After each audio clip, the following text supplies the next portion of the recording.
Mi esposa y yo decidimos hacer un viaje a Colorado Springs por recomendación de un amigo mío. Ella nunca había visto montañas antes, así que pensé que las rocallosas serían perfectas. Nos quedamos en un Holiday Inn que estaba prácticamente a los pies de la montaña, con una vista increíble de Pikes Peak. Apenas miramos por la ventana, podíamos ver todo. Ella estaba emocionada, nunca había visto algo así, y como le encantan las tiendas de recuerdos, este lugar fue ideal para ella. La verdad es que lo pasamos muy bien. El segundo día decidimos subir en coche a Pikes Peak, pero cuando llegamos a la entrada, nos dijeron que no podíamos llegar a la cima porque había demasiada nieve. Aún así, nos dejaron subir hasta casi los 11,000 pies de altura. Creo que Pikes Peak tiene unos 14,000, y aunque no llegamos a la cumbre, pudimos subir bastante. Estábamos por encima de las nubes, lo cual fue una experiencia alucinante. Era como si estuviéramos flotando sobre el océano. En el camino, paramos en una área de descanso para tomar chocolate caliente y comprar un imán de Colorado, ya que coleccionamos uno de cada estado que visitamos. Fue divertido ver señales de cruce de Bigfoot mientras subíamos y, por supuesto, nos tomamos fotos frente a ellas. Cuando llegamos a la parte que estaba cerrada, estacionamos el auto y salimos a disfrutar la vista. No parecía haber nadie más allí, excepto por un hombre en su camioneta que vigilaba para asegurarse de que nadie subiera más allá de lo permitido. Aunque no llegamos hasta arriba, el paisaje seguía siendo impresionante. Nos sacamos algunas fotos, aunque todas salieron horribles, y hacía bastante frío. Aún así, yo insistí en que lleváramos chaquetas, pantalones y botas de 5.11 para la subida. Mi esposa no entendía por qué me empeñé en esa marca, pero si eres hombre, lo sabes. Así que, al menos, estábamos bien abrigados. En un momento, decidí alejarme un poco para explorar entre las rocas y los pocos árboles que había a esa altura. Me encanta salirme del camino marcado. De repente, escuché el crujir de la nieve cerca y pensé que tal vez había otro visitante, así que me acerqué, pero no vi a nadie. Había algunos árboles aquí y allá, pero era fácil ver entre ellos. Estaba nevando un poco, y el viento arrastraba la nieve de lado a lado, lo que dificultaba un poco la visión. Me había alejado bastante de mi esposa, así que no quería ir mucho más lejos, pero en el fondo estaba esperando ver algún lobo o algo similar. Encontré huellas en la nieve. Eran pequeñas, y la nieve estaba profunda, así que no pude distinguir bien qué animal las había hecho, pero me parecieron de un lobo. Así que seguí las huellas, esperando verlo. Sin embargo, no vi ningún lobo. Al principio, no vi nada en absoluto. Seguí las huellas alrededor de un árbol, y, con cuidado, asomé la cabeza para mirar, pero no había nada. Lo raro es que las huellas terminaban ahí. No me acerqué demasiado al árbol, porque si era un lobo, no quería toparme cara a cara con él. Y siendo honesto, no tengo idea si hay lobos en las rocallosas, solo lo estaba deseando. Lo que sí vi, finalmente, fue algo completamente diferente. Algo blanco, puro, salió corriendo del lugar exacto donde estaba mirando. Era completamente blanco. No estoy seguro si era invisible o si simplemente se mimetizaba a la perfección con la nieve. Se movía en 4 patas y tenía una cabeza enorme, como lo que uno imaginaría de un alienígena típico. Su cuerpo era delgado, y sus brazos y piernas eran increíblemente flacos. El cuerpo en sí no era mucho más grande, y sus extremidades parecían demasiado largas para su tamaño. Calculo que, si se hubiera puesto de pie, habría medido entre 1,20 m y 1,50 m, aunque era difícil de decir, ya que siempre estaba en 4 patas y rodeado de nieve. En un momento, se giró y me miró. Tenía unos ojos pequeños y negros, sin ningún rasgo distintivo. Estaban muy separados, casi en los lados de su cabeza. No pude ver sus pies ni manos, porque estaban enterrados en la nieve, pero cuando se movió, pude ver sus dedos, largos y finos, no tan exageradamente como los de E.T. pero sí muy delgados y desproporcionados. Me observó por un segundo y luego saltó hacia adelante, alejándose de mí. En cuanto cayó en la nieve, volvió a desaparecer. O tal vez simplemente no lo podía ver más. Después, volvió a saltar, y desde un punto muerto saltó unos 2 metros. Luego empezó a correr. Corrió alejándose de mí, y subió unas rocas en la distancia como si nada, y se desplazó por el acantilado. Cada vez que estaba en la nieve, parecía invisible. No sé si era porque era todo blanco, o si realmente podía volverse invisible. No lo sé. En cuestión de segundos, desapareció por completo. Cuando volví con mi esposa, ella estaba esperando en el auto y no me creyó ni una palabra. Pensó que solo estaba tratando de asustarla. Hasta el día de hoy no me cree. Yo no sé qué fue lo que vi. Nunca había escuchado hablar de ningún críptido o criatura parecida, pero durante el descenso le pregunté a la señora de la tienda de regalos si la gente reportaba cosas extrañas. Ella solo mencionó avistamientos de Bigfoot.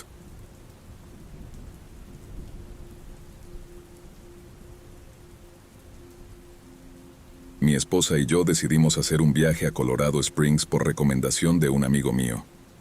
Ella nunca había visto montañas antes, así que pensé que las rocallosas serían perfectas. Nos quedamos en un Holiday Inn que estaba prácticamente a los pies de la montaña, con una vista increíble de Pikes Peak. Apenas miramos por la ventana, podíamos ver todo. Ella estaba emocionada, nunca había visto algo así, y como le encantan las tiendas de recuerdos, este lugar fue ideal para ella. La verdad es que lo pasamos muy bien. El segundo día decidimos subir en coche a Pikes Peak, pero cuando llegamos a la entrada, nos dijeron que no podíamos llegar a la cima porque había demasiada nieve. Aún así, nos dejaron subir hasta casi los 11,000 pies de altura. Creo que Pikes Peak tiene unos 14,000, y aunque no llegamos a la cumbre, pudimos subir bastante. Estábamos por encima de las nubes, lo cual fue una experiencia alucinante. Era como si estuviéramos flotando sobre el océano. En el camino, paramos en una área de descanso para tomar chocolate caliente y comprar un imán de Colorado, ya que coleccionamos uno de cada estado que visitamos. Fue divertido ver señales de cruce de Bigfoot mientras subíamos, y por supuesto, nos tomamos fotos frente a ellas. Cuando llegamos a la parte que estaba cerrada, estacionamos el auto y salimos a disfrutar la vista. No parecía haber nadie más allí, excepto por un hombre en su camioneta que vigilaba para asegurarse de que nadie subiera más allá de lo permitido. Aunque no llegamos hasta arriba, el paisaje seguía siendo impresionante. Nos sacamos algunas fotos, aunque todas salieron horribles, y hacía bastante frío. Aún así, yo insistí en que lleváramos chaquetas, pantalones y botas de 5.11 para la subida. Mi esposa no entendía por qué me empeñé en esa marca, pero si eres hombre, lo sabes. Así que, al menos, estábamos bien abrigados. En un momento, decidí alejarme un poco para explorar entre las rocas y los pocos árboles que había a esa altura. Me encanta salirme del camino marcado. De repente, escuché el crujir de la nieve cerca y pensé que tal vez había otro visitante, así que me acerqué, pero no vi a nadie. Había algunos árboles aquí y allá, pero era fácil ver entre ellos. Estaba nevando un poco, y el viento arrastraba la nieve de lado a lado, lo que dificultaba un poco la visión. Me había alejado bastante de mi esposa, así que no quería ir mucho más lejos, pero en el fondo estaba esperando ver algún lobo o algo similar. Encontré huellas en la nieve. Eran pequeñas, y la nieve estaba profunda, así que no pude distinguir bien qué animal las había hecho, pero me parecieron de un lobo. Así que seguí las huellas, esperando verlo. Sin embargo, no vi ningún lobo. Al principio, no vi nada en absoluto. Seguí las huellas alrededor de un árbol, y, con cuidado, asomé la cabeza para mirar, pero no había nada. Lo raro es que las huellas terminaban ahí. No me acerqué demasiado al árbol, porque si era un lobo, no quería toparme cara a cara con él. Y siendo honesto, no tengo idea si hay lobos en las Rocallosas, solo lo estaba deseando. Lo que sí vi, finalmente, fue algo completamente diferente. Algo blanco, puro, salió corriendo del lugar exacto donde estaba mirando. Era completamente blanco. No estoy seguro si era invisible o si simplemente se mimetizaba a la perfección con la nieve. Se movía en 4 patas y tenía una cabeza enorme, como lo que uno imaginaría de un alienígena típico. Su cuerpo era delgado, y sus brazos y piernas eran increíblemente flacos. El cuerpo en sí no era mucho más grande, y sus extremidades parecían demasiado largas para su tamaño. Calculó que, si se hubiera puesto de pie, habría medido entre 1,20 m y 1,50 m, aunque era difícil de decir, ya que siempre estaba en 4 patas y rodeado de nieve. En un momento, se giró y me miró. Tenía unos ojos pequeños y negros, sin ningún rasgo distintivo. Estaban muy separados, casi en los lados de su cabeza. No pude ver sus pies ni manos, porque estaban enterrados en la nieve, pero cuando se movió, pude ver sus dedos, largos y finos, no tan exageradamente como los de E.T., pero sí muy delgados y desproporcionados. Me observó por un segundo y luego saltó hacia adelante, alejándose de mí. En cuanto cayó en la nieve, volvió a desaparecer.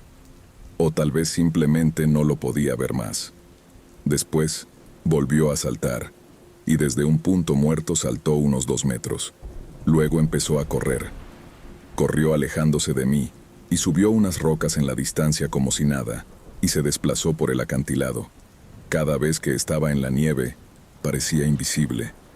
No sé si era porque era todo blanco, o si realmente podía volverse invisible. No lo sé. En cuestión de segundos, desapareció por completo. Cuando volví con mi esposa, ella estaba esperando en el auto y no me creyó ni una palabra. Pensó que solo estaba tratando de asustarla. Hasta el día de hoy no me cree. Yo no sé qué fue lo que vi. Nunca había escuchado hablar de ningún críptido o criatura parecida, pero durante el descenso le pregunté a la señora de la tienda de regalos si la gente reportaba cosas extrañas. Ella solo mencionó avistamientos de Bigfoot.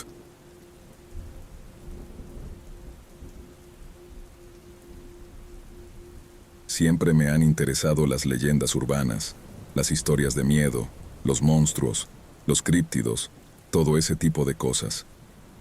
Nací en Minnesota, pero he vivido casi toda mi vida en Montana, básicamente en la zona de Yellowstone. Mi familia es súper aficionada a las actividades al aire libre.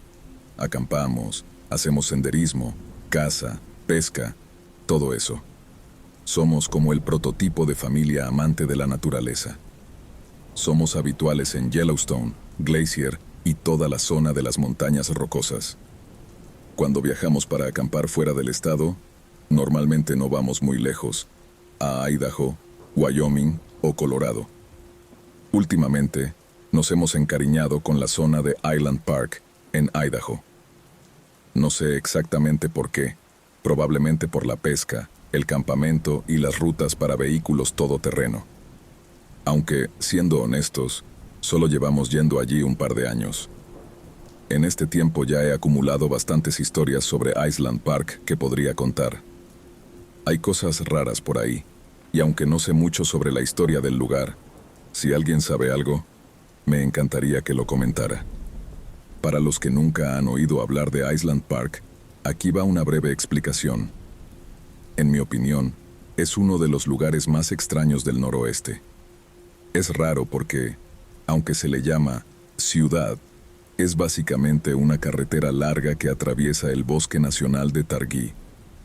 De esa carretera principal salen varios caminos y senderos donde puedes encontrar campamentos y otras cosas. Hay algunos vecindarios grandes donde puedes alquilar cabañas, pero no creo que mucha gente viva allí todo el año. Las rutas para vehículos todoterreno están por todas partes, y no hay un pueblo como tal. Todo lo que es civilizado está a lo largo de esa carretera principal, incluyendo un restaurante mexicano bastante bueno. Island Park es un lugar hermoso, con buena pesca, y es ideal si quieres desconectar del mundo, pero tiene algo inquietante. Hay zonas del bosque donde todos los árboles parecen iguales y todo está en silencio. Ese silencio me pone los pelos de punta. Me recuerda a esa broma de que Idaho no es real y que el gobierno lo inventó, lo cual siempre me hace reír porque Island Park definitivamente tiene ese ambiente. En fin, como dije, tengo varias historias sobre este lugar, pero hay una en particular que me dejó una sensación extraña. Todo ocurrió mientras mi familia y yo estábamos acampando en Upper Coffee Pot, un campamento al fondo del bosque, justo al lado de Henry's Fork. Es un lugar hermoso. Nosotros estábamos en la primera parcela, así que teníamos justo al lado el inicio de un sendero. Los otros campamentos estaban más lejos, hacia el lado opuesto. El sendero seguía la orilla del río y llegaba hasta Trout Hunters, un lugar popular entre los guías de pesca. Según mi papá, esa ruta tenía unos 11 kilómetros, aunque la verdad es que en ese momento no sabíamos con exactitud. Esa tarde, alrededor de las 3, mi papá, mi hermana y yo decidimos ir a dar una caminata. Nos preparamos, nos pusimos nuestras chaquetas y botas, aunque el sendero era tan accesible que podrías hacerlo hasta en sandalias. No llevamos spray para osos, cosa que ahora veo como un error, pero mi papá sí agarró una linterna frontal, por si acaso. Salimos y todo iba bien. Íbamos charlando y riéndonos. No tengo idea de hasta dónde llegamos, pero según mi papá estábamos cerca de Trout Hunters, aunque después de haber explorado más la zona, dudo que fuera cierto. Empezó a oscurecer más rápido de lo que esperábamos, así que decidimos dar la vuelta.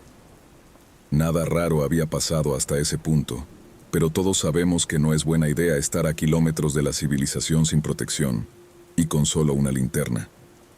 Esa noche no había luna, y estábamos intentando ahorrar batería, así que caminábamos a oscuras, guiándonos lo mejor que podíamos. Es increíble cómo cambia todo cuando cae la noche. Aunque soy fuerte, he crecido como la mayor de 3 hermanas en una familia que nos educó para ser autosuficientes y preparadas. Debo admitir que soy la primera en ponerme nerviosa cuando algo no me cuadra. Y, por lo general, cuando me siento así, algo raro está a punto de pasar. Mi familia lo sabe, así que me toman en serio cuando digo que algo no anda bien. Empecé a inquietarme, me sentía ansiosa, y empecé a preguntarle a mi papá cuánto faltaba para volver, si tenía cerillas o algo. Ninguno de nosotros tenía reloj, así que no sabíamos cuánto tiempo llevábamos caminando. Cuanto más oscura se volvía la noche, más nerviosa me sentía. De repente, mi papá encendió la linterna para darnos un poco de tranquilidad. Seguimos caminando y pronto vimos a lo lejos las luces de las fogatas del campamento. Eso nos dio algo de alivio, aunque todavía estábamos a varias curvas de distancia. Fue entonces cuando escuché un grito. Era lejano, pero cualquiera sabe reconocer un grito. He oído muchos sonidos extraños de animales a lo largo de mi vida, pero esto era diferente. Se parecía al grito de un conejo, un sonido que no debería salir de un animal tan pequeño y tierno. Todos nos detuvimos en seco y guardamos silencio. Mi papá nos dijo que probablemente un coyote había asustado al conejo.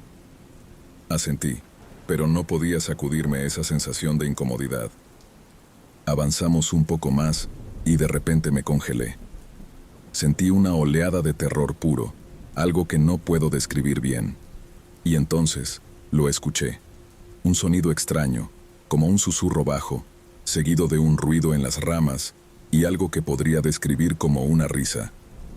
No era una risa normal, más bien un canto, como si fueran 2 palabras repetidas en un ritmo constante. Eché a correr hacia mi papá y mi hermana, con el corazón a 1000 por hora. Cuando los alcancé, mi hermana estaba pálida. Le pregunté si también había oído algo, y me dijo, ¿te refieres al susurro y el gruñido? Mi papá, tratando de mantener la calma, nos dijo que siguiéramos caminando. Seguimos avanzando, pero de repente todos nos detuvimos de golpe. Algo se movió a pocos metros frente a nosotros. Mi papá apagó la linterna y nos quedamos ahí, inmóviles, aguantando la respiración. Si era un alce, no queríamos sorprenderlo. Después de 1 minuto sin ningún otro sonido, continuamos. Pero entonces mi papá se detuvo de nuevo, y cuando miramos hacia abajo, vimos unas huellas en el suelo. Seguimos las huellas en silencio. Primero parecían alargadas y un poco dispersas, como si fueran de un animal pequeño, quizá un conejo. Pero mientras las seguíamos, nos dimos cuenta de que algo no cuadraba. Las huellas se hicieron más pequeñas y más juntas, y luego, de repente, empezaron a parecerse a las de un ciervo. Mi papá sugirió que quizá el animal había salido del agua, lo que podría haber distorsionado las huellas. Pero entonces, a unos pocos metros del inicio del sendero, las huellas simplemente desaparecieron. No había rastros de que el animal hubiera girado o se hubiera desviado hacia los árboles. Era como si hubiera desaparecido en el aire. Esa noche me fui a dormir con una sensación extraña, aunque estaba físicamente bien. Al día siguiente, mi papá me despertó para mostrarme que nuestro amigo ciervo nos había visitado de nuevo durante la noche. Había más huellas alrededor del campamento, pero no volvimos a ver más huellas extrañas ni a oír esos sonidos. Aún así, cada vez que pienso en esas huellas que desaparecieron y en esos ruidos, me sigue dando escalofríos.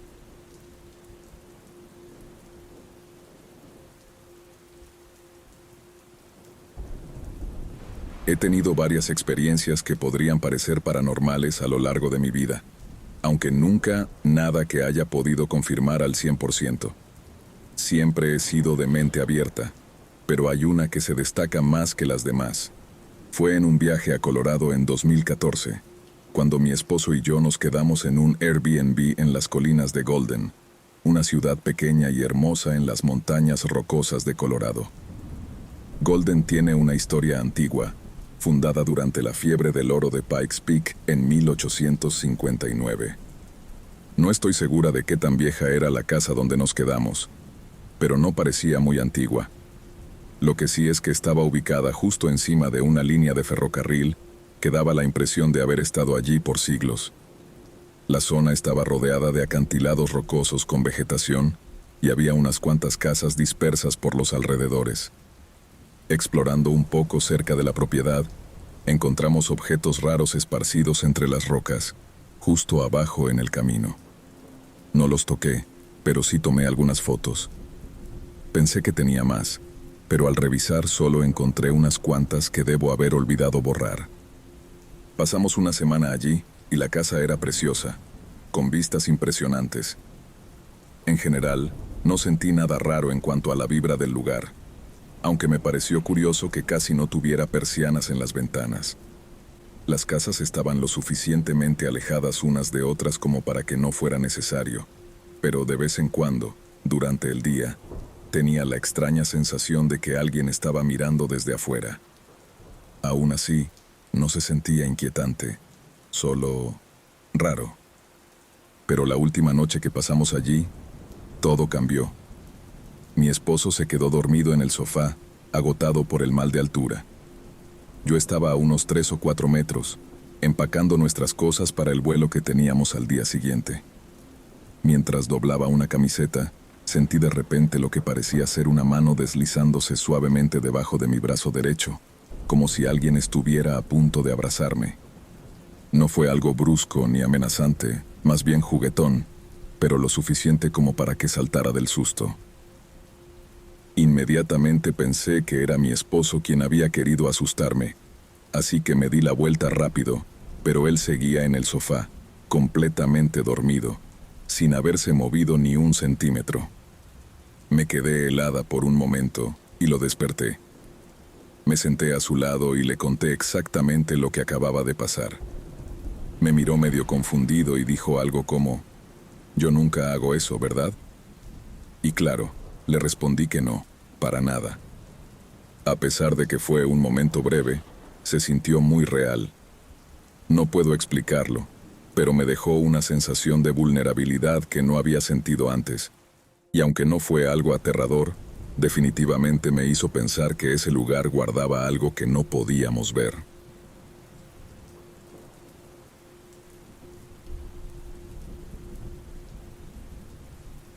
Trabajé en mantenimiento forestal y agricultura durante varios años, y algunos de mis amigos eran dueños de una gran parcela en las montañas rocosas. Un grupo de nosotros, todos hombres entre 18 y 38 años, nos reuníamos varias veces al año para pasar unos días en las montañas. Nos dedicábamos a despejar arbustos, hacer cortafuegos y, cuando era la temporada, cortar árboles de Navidad.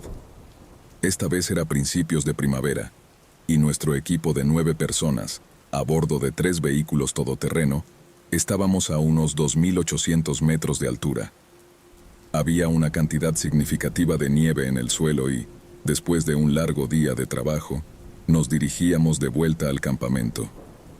Fue entonces cuando el más viejo del grupo nos preguntó si queríamos ir a la pendiente, un lugar sin árboles ni rocas grandes, de unos 90 metros de ancho, flanqueado por árboles altos a ambos lados. Solíamos ir allí para, con uno de los todoterrenos, remolcar un tubo cuesta abajo sobre la nieve. Era una locura de diversión. Llegamos a la pendiente, armamos una fogata, sacamos el whisky y empezamos a divertirnos. Todos tomamos varios turnos en el tubo. Jeff, el más joven y el nuevo del grupo con apenas 18 años, estaba recibiendo los paseos más extremos. Lo balanceábamos cerca de los árboles para asustarlo, algo así como una especie de rito de iniciación. Era cerca de la 1 de la madrugada. El fuego estaba casi apagado y la nieve caía suavemente. No era lo más seguro ni lo más sensato que habíamos hecho, pero sin duda era muy divertido. Justo cuando estábamos por terminar con el último de los paseos y regresar al campamento, Jeff empezó a ponerse nervioso. Estaba tartamudeando y no lograba explicarse bien, pero finalmente conseguimos que nos dijera que, casi al final de su último viaje cuesta abajo, había visto a un hombre parado a unos metros dentro del bosque. Llevaba un gorro de cazador, de esos con visera y orejeras, como los de la película Fargo, y también llevaba una chaqueta a cuadros, una Mackinac. Nos mostró escépticos. Estábamos en una propiedad privada, a más de 2.800 metros de altura, en condiciones algo adversas. ¿Qué iba a estar haciendo alguien allí? Pero tomamos las escopetas de los todoterrenos, agarramos nuestras linternas y fuimos a investigar. No encontramos nada, ni siquiera huellas. Lo atribuimos a la falta de experiencia de Jeff, a lo tétrico del ambiente y, por supuesto, al whisky. Y volvimos al campamento, que estaba a unos 200 metros de distancia. Jeff no pegó ojo en toda la noche. Estaba convencido de que había visto a alguien. A la mañana siguiente, nos subimos a los vehículos y volvimos a la casa de la propiedad. Luego tomamos los camiones y fuimos al pueblo cercano a desayunar. Después de comer, regresamos para despedirnos y tomar cada uno su camino. Cuando nos acercábamos al cruce entre el camino público de tierra y el camino privado que llevaba a la casa, vimos varias patrullas y una ambulancia. Paramos para hablar con los policías, quienes nos contaron que los vecinos más cercanos habían encontrado un cuerpo en una zanja al bajar de la montaña. La policía había seguido las huellas hacia atrás, desde la pendiente, cruzando una propiedad vecina, hasta un camino perpendicular. Nos preguntaron si sabíamos algo, y claro, les contamos sobre el hombre de la Mackinac. Resultó ser él. Se había disparado, probablemente solo unos minutos después de que Jeff lo viera. Todavía no sé qué quería, si estábamos en peligro o qué, pero lo que sí sé es que, después de eso, Jeff no tuvo que pagar por whisky ni comida durante varias semanas. Aunque, eso sí, todavía se llevan bromas por lo que pasó ese día.